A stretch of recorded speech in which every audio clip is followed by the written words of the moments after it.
Doctor साहब, हुकूमत साजी का अमल तेज़ी से जारी है। जो नया सेटअप है क्या मुस्तहकम हो पाएगा? मुस्तहकम है, अभी तो है इस वक्त। आने वाले दिनों में क्या होता है ये अल्लाह जानता है, और हमें मेरे ख्याल से कि ये कोई तकरीबन 2 हफ्तों के बाद मार्च के आखिर तक हमारे सामने क्लैरिटी आएगी कि ये किस तरफ, क्योंकि ज़ाहिर है कि उससे पहले मईशत के इश्यूज़ हैं, वजारतें अपना काम संभालेंगी। नवाज शरीफ साहब जो हैं वो उनका आगे का क्या प्लान है। जरदारी साहब सदर बने 11 साल के बाद, तकरीबन 11 साल का गैप है बीच में दूसरी बार, और क्या उनके पास जो है वो ज़ाहिर है कि एक असेंबली में भी वो मौजूद हैं और वो सदर भी हैं और एक सूबे में उनकी हुकूमत भी है। और ये अब काबीना का ऐलान हो जाए, ये ज़रा ट्रिकी सा, यानी एक इस तरह का ऐसा सेटअप है जिसमें सब मौजूद हैं, लेकिन उनके रोल्स आगे क्या होंगे और उनके पास स्पेस कितनी होगी, ये आने वाले दिनों में हमने देखना है। सही। और ये जब काबीना मुकम्मल हो जाएगी, और शुरू में तो ज़ाहिर है कि रमज़ान शुरू हो रहा है, अल्लाह ताला खैरियत से लेकर आए, तो उसमें अभी मुबारकबादों का चलेगा सारा, आगे वज़ीर का काबीना, आगे पीछे अफ्तार, सहरी अफ्तारी सारा, लेकिन कोई 10-12 दिनों के अंदर, 15 दिनों में फिर जब ये हुकूमत साजी मुकम्मल होगी, और उसके बाद फिर ये देखना है कि ये किस तरह से पार्लियामेंट किस तरह से काम करती है। तहरीक इंसाफ के जो आज सड़कों पे तो उन्होंने एहतजाज किया मुख्तलिफ जगहों पे, लेकिन क्या उसके नतीजे में कोई इस मुकम्मल ये जो सेटअप है इस वक्त, इसके ऊपर कोई असर पड़ता है, या ये जो है ये अदालतों में मामला तेज़ी के साथ जाएंगे आने वाले दिनों में। इलेक्शन कमीशन, अदालतें, पार्लियामेंट, तो ये सारा फिर उसके बाद ये देखना है, क्योंकि असल जो बात है वो वही है कि मईशत और इस्तेकाम और सिक्योरिटी चैलेंजेस, तो ये इसके ऊपर हम 10 से 15 दिन बाद रोज़ बात करते रहेंगे, लेकिन ये 10 से 15 दिन के बाद जब ये कोई बात ऐसी होगी जिसके ऊपर हम बात करें कि किस तरह से आगे सारा मामला चल रहा है और किसका क्या रोल है और किसके पास कितनी स्पेस है फैसले करने की और काम करने की और डिलीवर करने की। अच्छा, इसमें आज जो है वो अभी जो मशरिक़ वस्ता की सूरत हाल है उस पर तो बाद में आता हूँ, लेकिन जो पोप फ्रांसिस हैं, जो पोप फ्रांसिस के हवाले से जो है ये बात ज़ाहिर है कि इंतहाई हमारे लिए काबिल एहतराम शख्सियत है पोप की। और पोप फ्रांसिस जो हैं ये पहले पोप हैं जो कि जिनका ताल्लुक लातीनी अमेरिका या साउथ अमेरिका, अर्जेंटीना से इनका ताल्लुक। और ये जो है ये इस वक्त इनके पास ज़ाहिर है कि एक तो रोमन कैथोलिक चर्च के ये सरबराह हैं, रोमन कैथोलिक चर्च उसके सरबराह हैं, और दूसरा जो है वो ये कि 2013 से इस ओहदे पे हैं। पोप बेनेडिक्ट थे इनसे पहले जो कि अपने ओहदे से अलग हो गए थे। और एक तो ओहदा इनके पास है कि ये पोप हैं चर्च के, दूसरा इनके पास ओहदा ये है कि ये रोम के शहर के बिशप हैं, और तीसरा ये है कि ये एक मुल्क के सरबराह भी हैं, और वो मुल्क जो है वो वेटिकन सिटी है। वेटिकन सिटी जो है ये एक रोम के अंदर ही एक अलग इनक्लेव के अंदर एक अलग रियासत तस्वुर होती है। और ये जो है ये जब ये इटली के अंदर मुसोलिनी और ये किंग इमैनुअल और ये सारा मामला चल रहा था, तो उस वक्त ये फिर एक मुआहदा तय पाया था जिसको उनका एक पुराना महल लैट्रिन के नाम से, जिसमें ये मुआहदा तय हुआ था कि जी वेटिकन सिटी को एक इंडिपेंडेंट स्टेट का दर्जा दिया जाए। पिछली सदी में पहली जंग अजीम के बाद, उससे पहले ये वेटिकन सिटी कोई मुल्क नहीं था।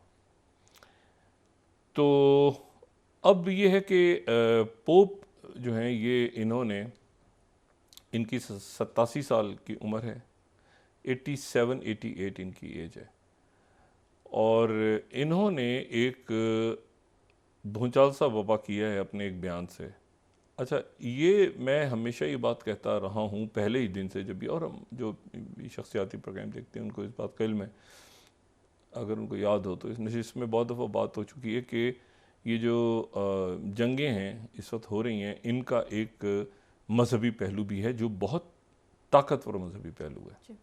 अच्छा, हमारा जहन चूँकि जाता है ये गज़ा और ज़ाहिर है कि मुसलमान और वहाँ पे इसराइल की तरफ, इसमें हम एक मजहबी रंग देखते हैं। लेकिन इससे हट के जो रशिया और यूक्रेन की जंग है, उसका जो मजहबी रंग है वो बहुत बहुत गहरा और बहुत उसका असर है। यानी उसको यहाँ डिस्कस नहीं किया जाता, और मेरे ख्याल से यूरोप में या अमेरिका में भी या बाकी जगहों पे भी उसको ज़्यादा डिस्कस नहीं किया जाता, लेकिन उसकी रूट्स बड़ी गहरी हैं, बहुत गहरा उसका रंग है, कलर है। और वो इस तरह से है कि 1054 में जो क्रिश्चियनिटी है, मैं आपको बताता हूँ कि पोप ने क्यों हलचल बपा कर दी है पूरी दुनिया में। क्रिश्चियनिटी, पहले मैं बात कर चुके हैं, ये दो हिस्सों में तकसीम हो गई थी, जिसको द ग्रेट शिज़म कहते हैं। अच्छा, 1054, 1054, अच्छा, उसमें ये हुआ था कि लड़ाइयाँ हो रही थी, बहुत इख्तलाफात पैदा हो गए, डिटेल्स भी नहीं जा रहा, लेकिन उसमें यह है कि कैथोलिक्स अलग हो गए थे। रोमन कैथोलिक यानी जो क्रिश्चियन हैं वो दो फिरकों में या मसालिक में तकसीम हो गए थे, एक रोमन कैथोलिक और एक ऑर्थोडॉक्स, ठीक है, ईस्टर्न ऑर्थोडॉक्स। और ये चंद रोज़ पहले हमने क्रिसमस पे जिक्र किया था कि वो 25 दिसंबर को अपना क्रिसमस नहीं मनाते, वो 7 जनवरी तक ले जाते हैं। तो रोमन कैथोलिक अलग हो गए। रोमन कैथोलिक्स का जो मरकज़ है वो बन गया रोम, यानी पोप। और जो ईस्टर्न ऑर्थोडॉक्स हैं ये बन गए जिसको हम कहते हैं बाज़ंतीनी सल्तनत, बाज़ंतीनी सल्तनत, ठीक है। और तो रोमन एम्पायर, और रोमन एम्पायर पेलेग्री, फॉल ऑफ रोमन एम्पायर, फिल्में भी बनी हुई, नावल भी बने, वो रोमन एम्पायर पहले टूट गई, ये बाज़ंतीनी एम्पायर आगे तक खिंचती चली गई। ये ऑर्थोडॉक्स क्रिश्चियन थे, और ये ज़्यादा जो हैं आप समझें कि यानी ज़्यादा इनका मज़हब की तरफ रुझान था। और ये जो है ये इस तरफ आके आबाद हुए जहाँ पे ये पूरी बाज़ंतीनी सल्तनत और फिर सल्तनत उस्मानिया और बल्गारिया और रूस और यूक्रेन और सोवियत यूनियन की रियासतें और यूनान और कब्रस, और ये जो यानी अगर आप पूरे यूरोप को देखें तो यूरोप को दो हिस्सों में तकसीम कर लें, मशरिक और मगरिब। तो मगरिब में जो थे वो कैथोलिक्स, और जो मशरकी यूरोप और वो आगे चलते चलते वो रशिया तक जाता है, वो सारा का सारा इलाका जो है वो ऑर्थोडॉक्स, ईस्टर्न ऑर्थोडॉक्स क्रिश्चियंस। और बाज़ंतीनी सल्तनत में फिर इन्होंने सेंट कॉन्स्टेंटाइन आए, उन्होंने कस्तंतुनिया बनाया जो कि अब इस्तंबुल कहलाता है। वहाँ पे उन्होंने बहुत बड़ा चर्च अपना बनाया जो कि कन्वर्ट हो चुका है मस्जिद, पहले भी मस्जिद थी वो। बहरहाल वो ये सारा यहाँ पे आबाद हो गया। और फिर यहाँ पर जो है तो वहाँ पोप थे, और जो ईस्टर्न ऑर्थोडॉक्स चर्च है यहाँ पर पोप को तस्लीम नहीं किया गया। यहाँ पे पेत्राया, ठीक है, जो पेत्राया, और यूक्रेन का अपना चर्च बन गया। रशिया, यूक्रेन में दो चर्च हो गए। एक चर्च ऐसा था जो यूक्रेन का चर्च, क्योंकि यूक्रेन में सबसे पहले ऑर्थोडॉक्स क्रिश्चियन अगर सबसे पहले यहाँ पे पहुँचे और क्रिश्चियनिटी कबूल की तो यूक्रेन, जहाँ पे आज का यूक्रेन है वहाँ पे की। वहाँ से फिर वो टर्की, उस ज़माने के ज़ाहिर नक्शे दूसरे थे, और फिर ये आगे चलते चलते तो ये हम अगर देखें शिज़म ऑफ 1054 को देखें तो दो हिस्सों में पूरी दुनिया जो है वो तकसीम हमें नज़र आ रही है। एक तरफ होली रोमन एम्पायर है और एक तरफ ईस्टर्न ऑर्थोडॉक्स, ठीक है, ये दो हिस्सों में, ठीक है। और क्रिश्चियन जो वेस्ट में थे वो रोमन कैथोलिक में बन गए सादा अल्फाज में, क्रिश्चियन जो ईस्टर्न यूरोप में थे वो ईस्टर्न ऑर्थोडॉक्स हो गए। सादी सी बात है, इसमें तो कोई लंबी चौड़ी परेशानी हमें होनी नहीं चाहिए समझने में। अच्छा, अब ये जो ईस्टर्न ऑर्थोडॉक्स हैं ये, इसमें यूक्रेन है, बल्गारिया है, रशिया भी है, ठीक है, टर्की भी है, ये इस तरह से तकसीम हो गई। यानी ये दुनिया इस तरह से क्रिश्चियंस जो हैं ये दो हिस्सों में तकसीम हो गए। तो इस तरह कॉन्स्टेंटिनोपल, बल्गारिया, ईस्टर्न यूरोप, आगे पीछे सारा ये वो, और उधर कैथोलिक्स हैं, और कैथोलिक्स जो हैं वो ये जो कि रेड हमें नज़र आ रहे हैं। तो ये ग्रेट शिज़म हुआ, और ये दो हिस्सों में तकसीम हो गए, क्रिश्चियनिटी दो हिस्सों में तकसीम हो गई।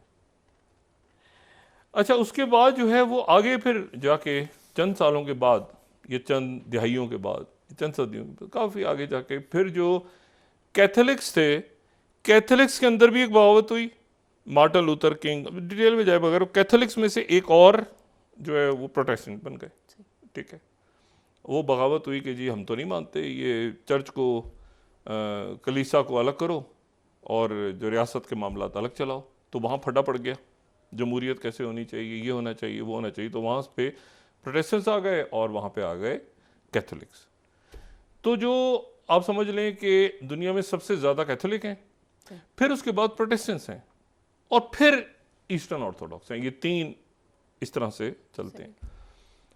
तो प्रोटेस्टेंट्स जो हैं वो जाहिर है कि अपने आप को बड़ा एक तरह से लिबरल समझते हैं। एक जब शुरू हुए थे तो वो पोप को कहते थे, मतलब बहुत गलत नाम से पुकारा करते थे पोप को, और तो उनके अंदर ही बगावत हुई, और फिर उसके बाद चर्च ऑफ इंग्लैंड बना, बाकी बने सारी, वो मैं डिटेल में नहीं जा रहा, लेकिन मैं आपको सिर्फ ये बता रहा हूँ कि प्रोटेस्टेंट्स बहुत ताकतवर होते चले गए। यानी बरतानिया और कई यूरोपीय मुल्क जो हैं उनके अंदर से फिर जब कोलंबस और ये अमेरिका की तरफ जाना शुरू हुए, सारा सिलसिला शुरू हुआ, तो ये तमाम जो हैं ये इसमें अक्सरियत जो थी वो कैथोलिक्स की नहीं थी, प्रोटेस्टेंट्स की थी।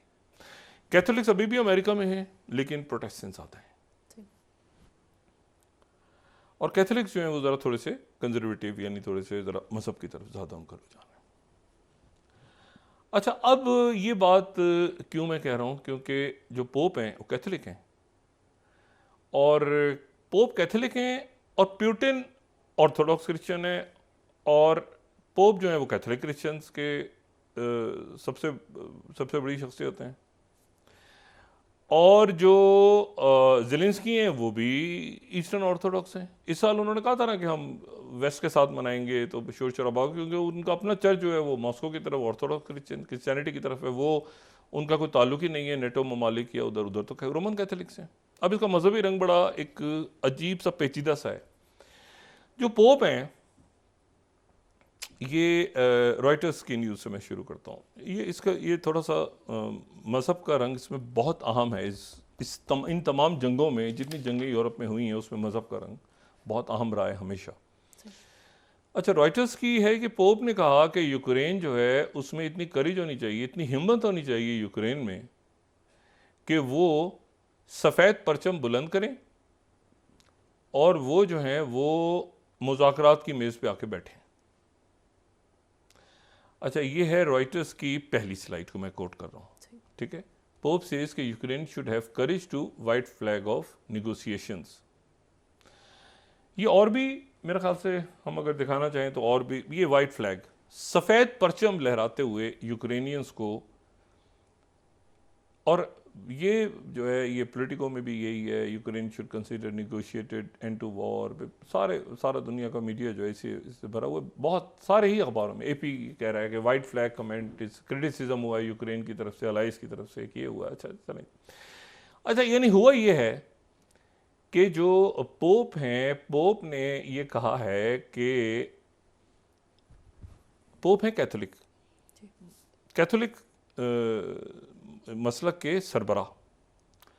अब पोप ये कह रहे हैं कि शिकस्त मान के, यानी वो बात कर रहे हैं ऑर्थोडॉक्स चर्च जो है उसके, यानी वहाँ पर उसकी बड़ी अहमियत है। यूक्रेन का जो ऑर्थोडॉक्स चर्च है, क्या उसमें दो चर्च थे यूक्रेन में, एक का रशिया की तरफ झुकाव था, एक का इधर झुकाव था। तो वो फिर जो टर्की में चर्च था उसने उन्होंने अथॉरिटी दी, वो हम पहले डिस्कस कर चुके हैं। लेकिन इशू क्या है? इशू ये है कि जो पोप हैं, पोप ज़ेलेंस्की से कह रहे हैं कि मज़हब जो है क्रिश्चियनिटी, वो ये सिखाती है कि शिकस्त को तस्लीम करो, हार मानो, सफ़ेद परचम उठाओ, और जंग ख़त्म करके, जंग से तौबा करके, और जाके मुज़ाकरात की मेज़ पे बैठ जाओ, और जाके मुज़ाकरात करो रशिया के साथ।